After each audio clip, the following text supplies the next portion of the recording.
السلام علیکم۔ پاکستان میں اس وقت شام کے 7، بھارت میں 7:30 اور یہاں ہمارے اسٹوڈیوز کی گھڑیوں میں صبح کے 9 بجے ہیں۔ وائس آف امریکہ واشنگٹن کی اردو سروس سے ہماری باقاعدہ نشریات کا آغاز ہوتا ہے۔ پہلے گھنٹے کے لیے میں ہوں آپ کا میزبان خالد حمید۔ آغاز کرتے ہیں پہلے آج عالمی خبروں سے۔ عراق کے دارالحکومت بغداد کے شمال میں شادی کی ایک تقریب کے لیے اکٹھے ہونے والے افراد کو 2 خودکش بم حملوں میں نشانہ بنایا گیا، جس سے کم از کم 26 افراد ہلاک اور 60 سے زائد زخمی ہو گئے۔ شمالی شام میں داعش کے زیر قبضہ ایک گاؤں پر فضائی حملے میں کم از کم 14 افراد ہلاک ہو گئے ہیں۔ امریکہ نے پہلی بار روس پر کھلے عام الزام لگایا ہے کہ اس نے ہتھیاروں پر پابندی کے 30 سالہ سمجھوتے کی خلاف ورزی کرتے ہوئے کروز میزائل نصب کیے ہیں۔ اور بین الاقوامی یوم خواتین کی مناسبت سے بدھ کے روز امریکہ کے مختلف شہروں میں ہزاروں خواتین نے ریلیوں میں حصہ لیا، جس کا مقصد معیشت میں خواتین کی اہمیت کو اجاگر کرنا تھا۔ اور امریکہ کا اعلیٰ ترین خفیہ ادارہ CIA انٹرنیٹ پر خفیہ دستاویزات افشا کرنے والی تنظیم وکی لیکس کی جانب سے جاری کردہ تازہ انکشافات کے بعد عوامی سطح پر اپنی فکر مندی کا اظہار کر رہا ہے۔ اور پاکستان سے ہمیں یہ رپورٹیں موصول ہوئی ہیں۔ کشمیر میں لائن آف کنٹرول کے قریب دہشت گردوں کی نقل و حرکت سے متعلق بھارت کا دعویٰ درست نہیں، پاکستانی فوج کے ترجمان کا بیان۔ اسلام آباد سے میں ہوں محمد اشتیاق، تفصیلات کچھ دیر بعد۔ جنوبی ایشیا۔ بھارتی کشمیر میں مسلمان مظاہرین پر حفاظتی دستوں کی فائرنگ میں 9 عمر لڑکا ہلاک۔ تشدد عسکریت پسندوں کے خلاف فوجی آپریشن کے دوران بھڑک اٹھا۔ میں ہوں سری نگر میں یوسف جمیل۔ مفصل رپورٹ سماعت فرمائیے گا ذرا دیر بعد۔ اور اب ان خبروں کی تفصیل۔ عراق کے دارالحکومت بغداد کے شمال میں شادی کی ایک تقریب کے لیے اکٹھے ہونے والے افراد کو 2 خودکش بم حملوں میں نشانہ بنایا گیا، جس سے کم از کم 26 افراد ہلاک اور 60 سے زائد زخمی ہو گئے۔ ہلاک ہونے والوں میں اکثریت بچوں کی بتائی جاتی ہے۔ عراقی حکومت کے عہدیداروں نے جمعرات کو بتایا کہ یہ خودکش حملے ایک گاؤں میں بدھ کی شام کیے گئے۔ حکام کے مطابق تکریت شہر کے قریب ایک کھلے مقام پر شادی تقریب میں شریک افراد میں ایک خودکش حملہ آور گھس گیا اور اپنے جسم سے بندھے بارودی مواد میں دھماکہ کر دیا۔ پہلے خودکش دھماکے کے بعد جب لوگ مدد کے لیے وہاں پہنچے تو اسی اثنا میں دوسرے خودکش بمبار نے دھماکہ کر دیا۔ اس حملے کی کسی نے فوری طور پر ذمہ داری قبول نہیں کی ہے، لیکن حکام کو شبہ ہے کہ اس میں شدت پسند تنظیم داعش ملوث ہو سکتی ہے۔ اور شمالی شام میں داعش کے زیر قبضہ ایک گاؤں پر فضائی حملے میں کم از کم 14 افراد ہلاک ہو گئے ہیں، جن میں 8 بچے شامل ہیں۔ برطانیہ میں قائم شام کے انسانی حقوق نگراں گروپ نے بتایا ہے کہ ان کے خیال میں المتاب گاؤں پر امریکی قیادت والی اتحادی فوجیوں نے نشانہ لگایا، جو داعش کے خود ساختہ دارالحکومت رقہ کے مغرب میں واقع ہے۔ داعش کے تقریباً 4000 جنگجو رقہ میں ہیں۔ اتحادی فوجوں نے فوری طور پر اس حملے کے بارے میں تبصرہ نہیں کیا ہے۔ اور امریکہ نے پہلی بار روس پر کھلے عام الزام لگایا ہے کہ اس نے ہتھیاروں پر پابندی کے 30 سالہ سمجھوتے کی خلاف ورزی کرتے ہوئے کروز میزائل نصب کیے ہیں۔ جوائنٹ چیف آف اسٹاف کے وائس چیئرمین جنرل پال سلوا نے اس بات کی تصدیق ایوان نمائندگان کی عمارت میں سماعت کے دوران کی۔ انہوں نے بتایا کہ زمین پر نصب کیے جانے والے یہ میزائل سن 1987 کے درمیانی فاصلے تک مار کرنے والے جوہری ہتھیاروں کے معاہدے کی روح اور مقاصد کی خلاف ورزی ہے۔ صدر ڈونلڈ ٹرمپ کی انتظامیہ کویت میں تقریباً 1000 امریکی فوجی بطور ریزرو فورس کے تعینات کرنے کے بارے میں غور کر رہی ہے، جنہیں بوقت ضرورت عراق اور شام میں داعش کے خلاف برسر پیکار امریکہ کے حمایت یافتہ جنگجوؤں کی مدد کرنے کے لیے استعمال کیا جا سکتا ہے۔ یہ بات امریکی عہدیداروں نے خبر رساں ادارے رائٹرز کو بتائی ہے۔ اس تجویز کے حامیوں کا کہنا ہے کہ اس مجوزہ اقدام سے وہاں موجود کمانڈروں کو جنگ کے میدان میں غیر متوقع چیلنجوں اور مواقع سے بہتر طور پر نمٹنے کے لیے ایک متبادل طریقہ کار میسر ہو سکتا ہے۔ اور ہوائی پہلی امریکی ریاست بن گئی ہے جس نے صدر ڈونلڈ ٹرمپ کے اس نظر ثانی شدہ حکم نامے کے خلاف قانونی کارروائی شروع کر دی ہے جو مسلمان اکثریت والے ملکوں کے لوگوں پر امریکہ میں داخلے کی پابندی عائد کرتا ہے۔ پیسیفک جزیرے والی ریاست کے وکلاء نے بدھ کے روز دارالحکومت ہانولولو کی وفاقی عدالت میں درخواست داخل کی، جس میں دلیل دی گئی کہ نیا حکم مسلمان آبادی سیاحت اور غیر ملکی طالب علموں پر اثر انداز ہوگا۔ ہوائی کے ڈسٹرکٹ اٹارنی ڈو چین نے دلیل پیش کی کہ یہ پابندی امتیازی طور پر ان لوگوں پر ان کے ملکوں اور مذہب کی بنیاد پر عائد کی گئی ہے۔ ماضی میں 1965 میں کانگریس نے یہ فیصلہ دیا تھا۔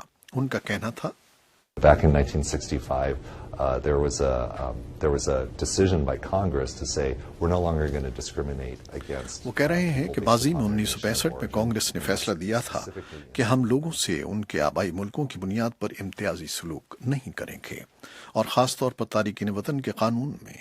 اب مسئلہ یہ ہے کہ یہ انتظامی حکم نامہ ہمیں 1965 سے پہلے لے جا رہا ہے، کیونکہ یہ حقیقی ملکوں کو شامل کر رہا ہے اور کہتا ہے کہ ان کے تمام لوگ دہشت گرد ہیں، اور یہ ایک مسئلہ ہے۔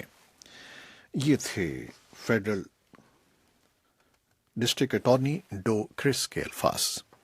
صدر ٹرمپ نے پیر کے روز ایک نئے انتظامی حکم نامے پر دستخط کیے تھے جس میں 6 ملکوں ایران، لیبیا، صومالیہ، سوڈان، شام اور یمن کے لوگوں پر امریکہ میں داخلے پر 3 مہینے کے لیے پابندی لگائی گئی تھی۔ ہوائی کی اس قانونی درخواست پر ایک وفاقی جج 15 مارچ کو سماعت کریں گے۔ امریکہ کا اعلیٰ ترین خفیہ ادارہ CIA انٹرنیٹ پر خفیہ دستاویزات افشا کرنے والی تنظیم ویکی لیکس کی جانب سے جاری کردہ تازہ انکشافات کے بعد عوامی سطح پر اپنی فکر مندی کا اظہار کر رہا ہے۔ CIA نے اس طرح کی سرگرمیوں کے ممکنہ اثرات کے بارے میں امریکیوں کو خبردار کیا ہے۔ اس بارے میں جیف کسٹر کی ایک رپورٹ، انجم ہیرلڈ گل کی زبانی۔ بدھ کے روز CIA کے ترجمان نے منکشف ہونے والی 8,771 دستاویزات کے مصدقہ ہونے کے بارے میں کوئی بیان دینے سے گریز کرتے ہوئے کہا کہ وکی لیکس کی نیت کے بارے میں کوئی شک نہیں ہونا چاہیے کہ وہ انٹیلیجنس اداروں کی ساکھ کو اس حوالے سے نقصان پہنچانا چاہتی ہے کہ یہ ادارے امریکہ کو دہشت گردوں اور دیگر حریفوں سے بچانے کی اہلیت نہیں رکھتے۔ بدھ کے روز اپنی روزانہ بریفنگ کے دوران وائٹ ہاؤس کے پریس سیکرٹری شان اسپائسر نے کہا کہ اس قانون شکنی پر ہر ایک کو تشویش ہونی چاہیے۔ شان کا کہنا تھا This should be a major concern to people in terms of the leaks that are coming out and the desire to get to خفیہ the bottom معلومات of کے whether افشا or کے not حوالے not سے specific- لوگوں کو فکر مند ہونا چاہیے اور اس بارے میں کہ اس کی تہ تک پہنچا جائے، وہ چاہے خصوصی طور پر اس تازہ افشا کے بارے میں ہو یا نہ ہو، لیکن یہ خیال کہ قومی سلامتی اور انتہائی خفیہ معلومات سے متعلق مسلسل انکشافات پر اس ملک میں ہر کوئی تشویش میں مبتلا ہے۔ یہ وہ انکشافات ہیں جن سے ہمارا ملک، ہماری سلامتی اور ہماری بہبود متاثر ہوتی ہے۔ CIA کی طرح شان اسپائسر نے بھی وکی لیکس کی جانب سے افشا کردہ دستاویزات کے مصدقہ ہونے کے بارے میں کچھ کہنے سے گریز کیا۔ تاہم ان دستاویزات کو دیکھنے والے سائبر سیکیورٹی سے متعلق متعدد ماہرین اور سابق انٹیلیجنس افسران نے وائس آف امریکہ کو بتایا کہ بظاہر یہ حقیقی معلوم ہوتے ہیں۔ یونیورسٹی آف ساؤدرن کیلیفورنیا میں بین الاقوامی تعلقات کے پروفیسر جونیتھن ایرنسن نے کہا کہ ان دستاویزات سے صرف یہ بات سامنے آئی ہے کہ CIA اپنے ذمے تفویض کردہ کام انجام دے رہی تھی۔ جونیتھن کا کہنا تھا I think the CIA has actually been doing its job. If you think about it, the US government gives the میرے CIA خیال میں تو billions of CIA dollars a year. واقعی اپنا کام انجام دے رہی تھی۔ اگر آپ اس بارے میں سوچیں کہ امریکی حکومت CIA کو ہر سال اربوں ڈالر دیتی ہے اور اس کے کام کا ایک حصہ یہ ہے کہ وہ امریکیوں کے علاوہ ہر ایک کی جاسوسی کرے، اس لیے میرے خیال میں بلکہ حقیقت میں یہ ایک معقول بات ہے کہ ان کے پاس اس طرح کے حربے اور تکنیکیں موجود ہیں، اور جب تک وہ امریکی قانون کے اندر رہتے ہوئے ان کا مناسب انداز میں استعمال کرتے ہیں اور یہ سب امریکی شہریوں کے خلاف نہیں کرتے، تو پھر اس میں اچھمبے کی کیا بات ہے؟ وکی لیکس کا کہنا ہے کہ انہوں نے ان دستاویزات کو امریکی حکومت کے ساتھ ٹھیکے پر کام کرنے والے ایک ملازم سے حاصل کیا۔ امریکی انٹیلیجنس کے ایک ملازم نے اپنا نام ظاہر نہ کرنے کی شرط پر وائس آف امریکہ کو بتایا کہ شاید CIA کے ساتھ ٹھیکے پر کام کرنے والا ایک ملازم ہی اس کا ذریعہ ہو۔ ان سب سے بڑھ کر موجودہ اور سابقہ امریکی اور مغربی عہدیداران کو یہ فکر ستا رہی ہے کہ کہیں اس میں روس ملوث نہ ہو۔ اس سال جنوری میں انٹیلیجنس اداروں کی جانب سے جاری کردہ ایک حالیہ رپورٹ میں پورے اعتماد سے یہ کہا گیا ہے کہ روسی انٹیلیجنس اداروں اور وکی لیکس کے درمیان ایک تعلق موجود ہے۔ Anjum Harold Gill, voice of America, Washington. Deep state political science کی ایک ناپسندیدہ اصطلاح ہے جس سے مراد ایسی سازش ہے جو ریاست کے بعض افراد یا ادارے جمہوری طور پر منتخب کسی حکومت کے اختیارات میں کمی اور پالیسی پر اثر انداز ہونے کے لیے کرتے ہیں۔ حالیہ برسوں میں مصر، پاکستان اور ترکی میں منتخب حکومتوں کو درپیش چیلنجز کے لیے ڈیپ اسٹیٹ کی اصطلاح سننے میں آئی ہے۔ پاکستان میں صورتحال کے لیے عموماً ریاست کے اندر ریاست کی اصطلاح استعمال کی جاتی ہے، لیکن آج کل امریکہ میں بعض لوگ صدر ڈونلڈ ٹرمپ کی حکومت کو درپیش چیلنجز اور صورتحال کے لیے ڈیپ اسٹیٹ کی اصطلاح استعمال کر رہے ہیں، لیکن یہ کوئی نیا خدشہ نہیں، کیونکہ ماضی میں امریکہ میں انتہائی دائیں اور بائیں بازو کے حلقوں کی جانب سے ڈیپ اسٹیٹ کے سازشی نظریے کی بعض گشت سنائی دیتی رہی ہے۔ تاہم اس بار ان خدشات کے سر اٹھانے کی ایک بڑی وجہ خود صدر امریکہ ڈونلڈ ٹرمپ ہیں، جنہوں نے گزشتہ ہفتے ٹویٹر پر تواتر سے بعض ایسے بیانات جاری کیے جن میں انہوں نے اپنے پیشرو براک اوباما پر سن 2016 کی انتخابی مہم کے دوران ان کی جاسوسی کے احکامات دینے کا الزام لگایا۔ امریکہ کے نیول وار کالج ایسوسی ایٹ پروفیسر رابرٹ ٹام لنسن کہتے ہیں کہ ماضی میں دنیا کے کئی ملکوں میں لوگوں نے اس صورتحال کا مشاہدہ کیا ہے کہ بعض افراد یا ادارے اپنی منمانی کرنے لگتے ہیں اور بعض اوقات سیاسی قیادت کی ہدایات کی پابندی نہیں کرتے۔ بین الاقوامی یوم خواتین کی مناسبت سے بدھ کے روز امریکہ کے مختلف شہروں میں ہزاروں خواتین نے ریلیوں میں حصہ لیا، جس کا مقصد معیشت میں خواتین کی اہمیت کو اجاگر کرنا تھا۔ منتظمین نے دن کا عنوان خاتون کے بغیر دن رکھا تھا، جس کا مقصد خواتین کی معاشی طاقت کا اظہار کرنا تھا۔ کچھ کاروباری اداروں نے خواتین کو اجازت دی تھی کہ وہ آج کام نہ کریں اور پیسے خرچ کرنے سے اعتراض کریں، ماں سوائے چھوٹے کاروبار چلانے والی خواتین اور اقلیت کی ملکیت والے کاروباری ادارے چلانے کے۔ واشنگٹن ڈی سی سے لے کر لاس اینجلیس تک ہزارہ افراد خواتین کے ساتھ اظہار یکجہتی کے لیے جمع ہوئے۔ دن منانے والوں نے مظاہرے میں شریک خواتین سے بازو پر سرخ پٹی باندھنے کی ہدایت کی تھی۔ خاتون کے بغیر ایک دن ان سینکڑوں ریلیوں کا ایک حصہ تھا جو بدھ کو ملک کے مختلف حصوں میں نکالی گئیں۔ اور اب پاکستان سے ایک رپورٹ۔ پاکستان کی فوج نے جمعرات کے روز بھارتی فوج کی کشمیر میں لائن آف کنٹرول کے ساتھ دہشت گردی کی نقل و حرکت پر ظاہر کی جانے والی تشویش کو مسترد کر دیا ہے اور کہا ہے کہ اگر اس کا ثبوت موجود ہے تو اس کا اظہار کیا جائے۔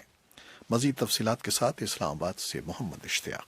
پاکستانی فوج نے بھارت کے اس دعوے کو مسترد کیا ہے جس میں کشمیر میں لائن آف کنٹرول کے قریب دہشت گردوں کی نقل و حرکت کا الزام لگایا گیا تھا۔ واضح ہے کہ بھارتی فوج کے ڈائریکٹر جنرل ملٹری آپریشنز نے جمعرات کو پاکستانی ہم منصب سے ہاٹ لائن پر رابطہ کر کے انہیں لائن آف کنٹرول یعنی LOC پر دہشت گردوں کی نقل و حرکت سے متعلق اپنی تشویش سے آگاہ کیا تھا۔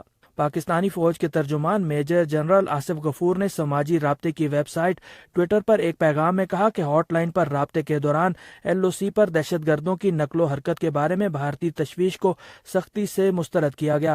میجر جنرل آصف غفور نے کہا کہ بھارتی فوج سے کہا گیا ہے کہ اگر اس کے پاس اس بارے میں شواہد ہیں تو وہ فراہم کیے جائیں۔ واضح ہے کہ دونوں ملکوں کے درمیان حالیہ کشیدگی میں اضافہ گزشتہ سال ستمبر کے وسط میں بھارت کے زیر انتظام کشمیر کے علاقے اڑی میں فوج کے ایک ہیڈ کوارٹر پر عسکریت پسندوں کے حملے میں کم از کم 18 بھارتی فوجیوں کی ہلاکت کے بعد ہوا۔ اس حملے کے بعد بھارت نے پاکستان کے زیر انتظام کشمیر میں مبینہ عسکریت پسندوں کے اہداف کے خلاف سرجیکل سٹرائیک کا دعویٰ بھی کیا تھا، لیکن پاکستان اس دعوے کی مسلسل تردید کرتا آیا ہے۔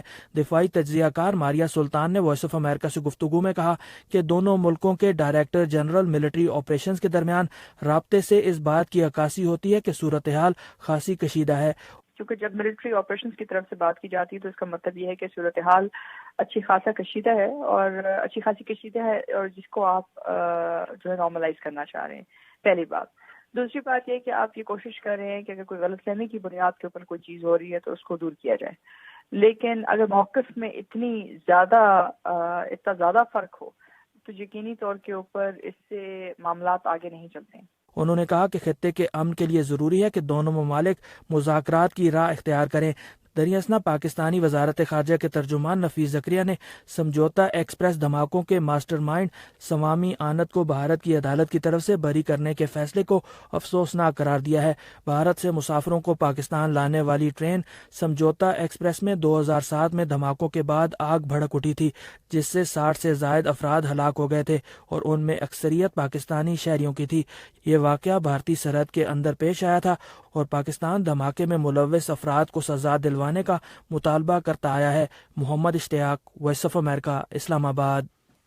بھارتی کشمیر کے جنوبی پلوامہ ضلع میں اس مقام کے قریب تصادم میں ایک 15 سالہ لڑکا ہلاک اور 2 شہری زخمی ہو گئے جہاں قلبند جنگجوؤں اور سیکورٹی فورسز کے درمیان لڑائی ہو رہی تھی۔ تفصیلات کے ساتھ سری نگر سے یوسف جمیل۔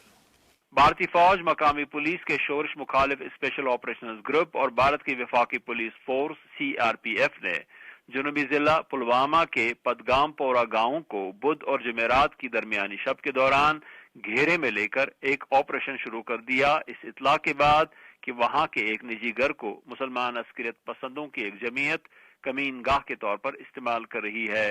لیکن عہدیداروں کے مطابق جو ہی حفاظتی دستوں نے گاؤں کے اندر داخل ہونے کی کوشش کی تو محصور عسکریت پسندوں نے ان پر خودکار ہتھیاروں سے گولیاں چلانا شروع کی۔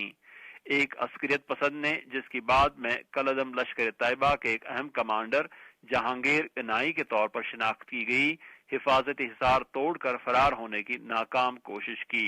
اس کے ساتھی نے بھی حفاظتی دستوں پر اندھادھند گولیاں چلانا شروع کی۔ طرفین کے درمیان ہوئی لڑائی میں جو کئی گھنٹے تک جاری رہی، دونوں عسکریت پسند مارے گئے۔ اس سے پہلے پاؤ پھٹتے ہی مقامی لوگوں نے گھروں سے باہر آ کر اس مقام تک پہنچنے کی کوشش کی تھی جہاں محصور عسکریت پسندوں اور حفاظتی دستوں کے درمیان تصادم ہو رہا تھا۔ وہ عسکریت پسندوں کا حوصلہ بڑھانے کے لیے بھارت سے آزادی کے مطالبے کے حق میں نعرے لگا رہے تھے، اور جب حفاظتی دستوں نے ان کا راستہ روکا تو ان پر پتھر برسائے۔ دیکھنے والے کہتے ہیں کہ حفاظتی دستوں نے مظاہرین پر فائرنگ کی، جس کے نتیجے میں 15 برس کا ایک لڑکا عامر نذیر وانی موقع ہی پر ہلاک ہو گیا، جبکہ 2 اور شہری زخمی ہو گئے۔ تاہم پولیس عہدیداروں کا اصرار ہے کہ ان تینوں کو عسکریت پسندوں اور حفاظتی دستوں کے مابین ہو رہی فائرنگ کے دوران سٹرے بلٹس یا اپنے ہدف سے ہٹی گولیاں لگیں۔ فائرنگ میں شہریوں کے ہلاک اور زخمی ہونے کی خبر کے پھیلتے ہی ضلع پلوامہ میں عوامی مظاہروں کا دائرہ وسیع ہو گیا۔ دن بھر جاری رہنے والی جھڑپوں میں درجنوں افراد زخمی ہوئے ہیں، جن میں سے کئی ایک گولیاں اور چھرے لگے ہیں۔ علاقے میں صورتحال پر قابو رکھنے کے لیے مسلح پولیس اور نیم فوجی دستوں کی اضافی نفری روانہ کر دی گئی ہے۔ یوسف جمیل، وائس آف امریکہ، سری نگر۔ تو یہ وہ خبریں اور رپورٹیں تھیں جو ہم نے فیس بک لائیو پر آپ کے لیے پیش کی۔ ویب سائٹ پر آپ ان خبروں کو پڑھ بھی سکتے ہیں اور لائیو اسٹریم پر جا کر ہمیں سن بھی سکتے ہیں۔ ہمارا یہ شو ابھی جاری ہے، ویب سائٹ پر بھی اور ریڈیو پر بھی۔ فیس بک لائیو سے ہم آپ سے اجازت چاہتے ہیں۔ اللہ حافظ۔